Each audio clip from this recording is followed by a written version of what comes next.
Colorado sheriffs upset with gun restrictions adopted in the aftermath of last year's mass shootings filed a federal lawsuit Friday, challenging the regulations as unconstitutional. The lawsuit involves sheriffs from 54 of Colorado's 64 counties, most representing rural, gun-friendly areas of the state. The sheriffs say the new state laws violate Second Amendment protections that guarantee the right to keep and bear arms. Opponents are criticizing the lawsuit as political maneuvering. The filing targets Colorado laws that limit the size of ammunition magazines and expand background checks. The regulations passed the legislature this spring and are set to take effect July 1. It isn't yet clear whether the sheriff's challenge will delay or jeopardize the laws. The filing, however, guarantees the renewal of a fierce debate over gun control. Colorado lawmakers passed the restrictions in reaction to the shooting rampage at a suburban Denver movie theater last summer, where 12 people were killed and dozens more were wounded, and the massacre at an elementary school in Newtown, Connecticut.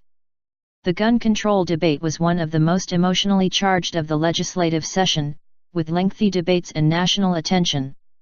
President Barack Obama added to the attention on the Colorado State House, as his administration unsuccessfully pushed Congress to enact similar gun controls. Sheriff's attorneys are considering whether to ask the court for a preliminary injunction, which would block the Colorado laws while the lawsuit moves forward. The law enforcement community is divided on the issue. In contrast to the sheriffs, the Colorado Association of Chiefs of Police, which includes urban departments, supports the laws. The chiefs said the measures were common-sense approaches to protect the public while not taking guns from law-abiding citizens in any way. Unlike sheriffs, police chiefs are not elected. Democrats maintain the public is on their side, and say legislators carefully crafted the proposals that were signed. These laws were not constructed haphazardly, said Democratic Senior Mary Hodge, the sponsor of the magazine limit. They were constructed to protect us from massacres like the ones we suffered in Aurora and Newtown. Relatives of victims of the Colorado shooting criticized the sheriffs for filing the lawsuit and accused them of playing politics. As a parent who lost my son Alex at the Aurora Theater shooting, I ask these people to put themselves in my place, Tom Sullivan said in a statement. I do not understand why these politicians are picking guns over people. Weld County Sheriff John Cook said he and his colleagues were not the ones playing politics with this. We believe that the legislature were the ones who were playing politics, he said. Gun control opponents say the language in the regulations is unclear and doesn't provide safeguards to prevent people from inadvertently breaking the laws. Ammunition magazines, for example, are easily converted to larger sizes, which the bill bans.